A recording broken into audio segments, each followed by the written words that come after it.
vamos a empezar con la entrevista a Wendell Strode, el director ejecutivo del National Corvette Museum, para que nos dé el update de lo que está pasando después de ese incidente con el sinkhole que tragó 8 Corvettes. Well, now we're talking with Mr. Wendell Strode, the executive director of the National Corvette Museum. How are you, Mr. Strode?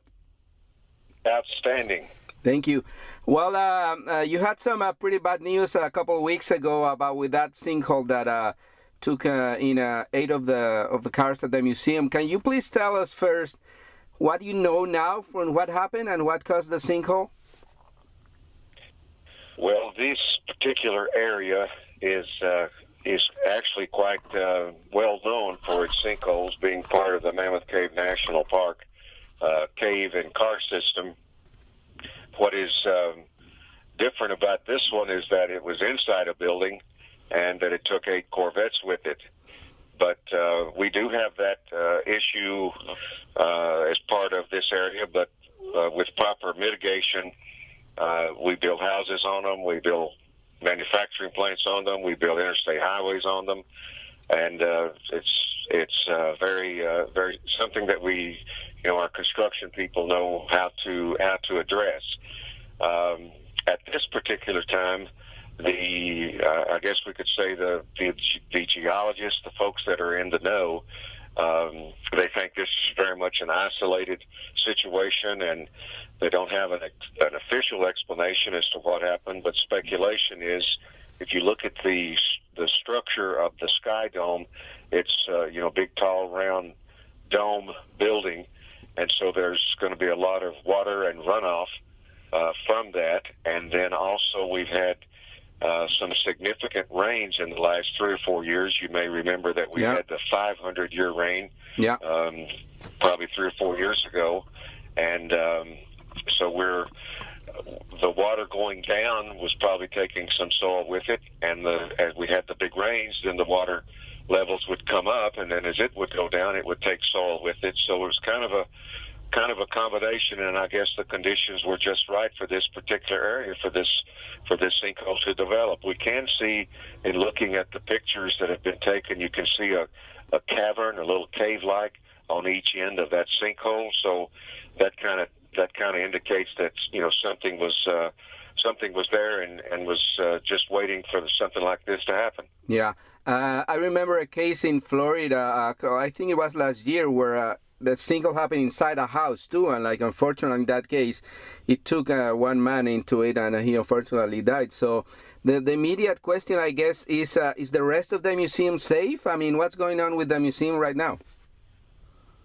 Yes, we've had structural engineers and environmental health and safety engineers, civil engineers, structural engineers. We've had several folks, in addition to looking at the Sky Dome and the situation with the sinkhole, but they've also looked at our main building, which is a separate building connected by a hallway to the Sky Dome. But they've done some preliminary work over here because we wanted that assurance for our employees and our guests.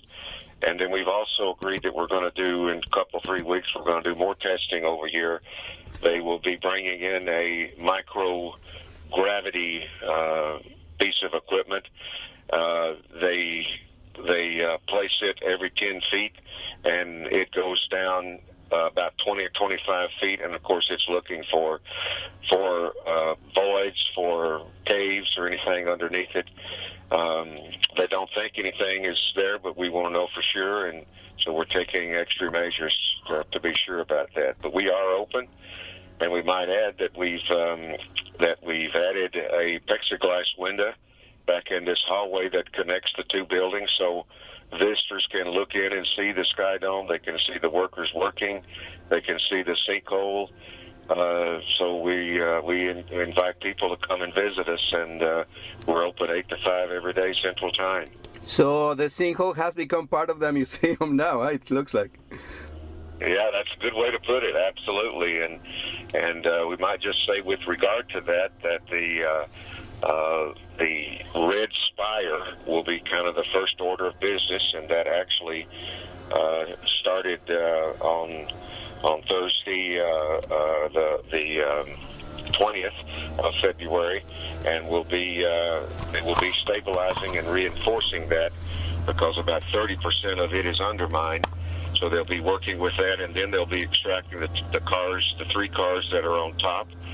Then they will begin to reinforce the sides of the sinkhole, and then begin extracting everything else, all the soil, all of the concrete, anything and everything that's there. And of course, as they do that, then we'll recover or uncover the remaining 5 cars, and of course we'll extract them as well. Yeah, it's going to be a lengthy process, and I guess you have to be really careful, not only because of the cars, but mainly the people working around that and all that. So I guess, do you have any time frame for that process to be complete? Well, the engineers and the construction company, they're saying 3 to 4 weeks to have the 3 cars out, and also to have made significant progress on removing all of the other cars, and removing all of the dirt and concrete and those barriers and everything else that's back down in the sinkhole. Yeah. Okay. So the sinkhole, has been. We were saying that it was 25 to 30 feet deep, and then the engineers and the geologists pointed out to us, for something to fall 25 or 30 feet, it had to be able to fall that. So there's that much distance underneath it also. So they're saying it's probably a 60-foot deep sinkhole when all of that material and everything is taken out of there. And we're going to possibly be looking at something 60 feet deep. Wow, yeah. So all the material that fell into it is at the bottom, and that's why it's much deeper than when I guess they can see now, right? So we're talking with Executive Director of the National Corvette Museum, Mr. Warren Strode. So, Mr. Strode, something that was come out to attention of the people is that this museum is not owned by General Motors or Chevrolet. It's a private entity, right? It's a nonprofit, charitable organization that was started by individual Corvette owners, and of course was still maintained by those individual Corvette enthusiasts and our members. We have about almost 30,000 members. We have a very good strategic partnership and relationship with Chevrolet and General Motors and the Corvette assembly plant. But again, like you were saying, we are not owned by them. So we do rely on the support of Corvette enthusiasts, people visiting the museum, our membership, and the raffles and different things like that. Yeah. For our revenue to stay open. Yeah, but General Motors has said already that they're gonna help you restore all those cars, right? That's an excellent point. It's been probably 3 or 4 days now that we got the wonderful news that Chevrolet has worked out with the GM Design Center in Warren, Michigan, and they're going to restore all 8 Corvettes, and so they will be going to the GM Design Center. Ed Wilburn will be has personally indicated he'll be overseeing the restoration. So we're very, very appreciative and very, very thankful for that. Yeah, Ed Wilburn is the Vice President of General Motors of Global Design. So great input to that to restore those 8 cars. So finally, as you were saying, you're a non-profit organization, and I understand you're taking donations to help restore the cars and fix the museum too, right?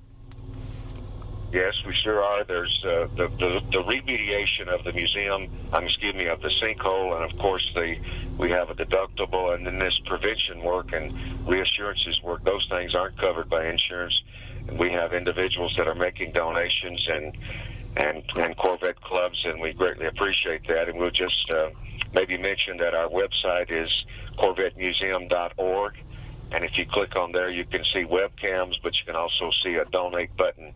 But we do have a webcam that people can see what's going on in the Sky Dome, and they can also make a donation to the museum, tax-deductible donation to the museum.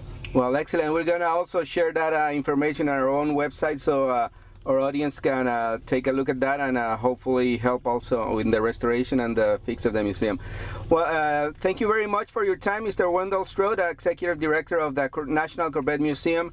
And I hope everything goes well and I can soon go and visit again the museum. Thank you so much, Javier. Thank you. Have a great day. Bueno, no se vayan, que cuando regresemos aquí en Auto 060 todo lo que está pasando con los pilotos hispanos en la NASCAR desde Daytona. Esto es Auto 060, yo soy Javier Montes.